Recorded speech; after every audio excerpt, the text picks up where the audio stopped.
In a small village nestled at the foot of the mountains lived a kind-hearted merchant. He lived a simple life with two donkeys who were like soulmates to him, Ramu and Shamu.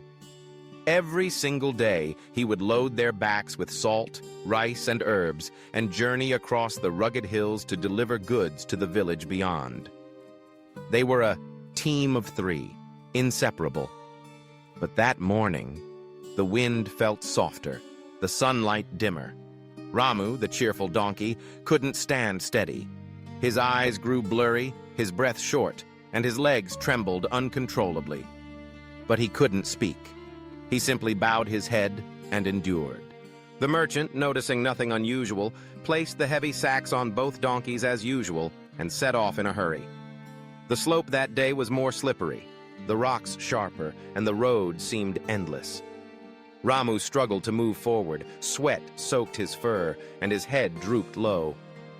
Midway through the journey, Ramu turned to Shamu, his voice as faint as a dying breath. "Brother Shamu, I'm exhausted today. Please, carry one of my sacks. Just one. I don't think I'll make it over this hill without your help." Shamu glanced over and frowned. "No, everyone carries their own load.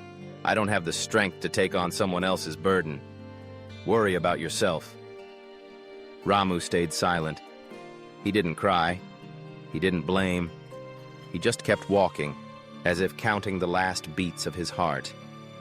And then, a slippery stone beneath his hoof. A slight misstep, yet it sealed his fate. Ramu fell. The sacks scattered across the path, and his body rolled down the hillside. No scream, just disappeared. "Ramu!" Shamu screamed, thunderstruck. The merchant rushed to the edge of the cliff, but it was too late.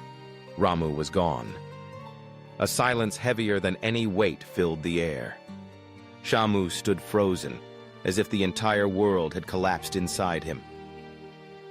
"I'm sorry, Ramu. Just one sack. Only one. If I had helped you, you'd still be here." The merchant quietly gathered the fallen goods.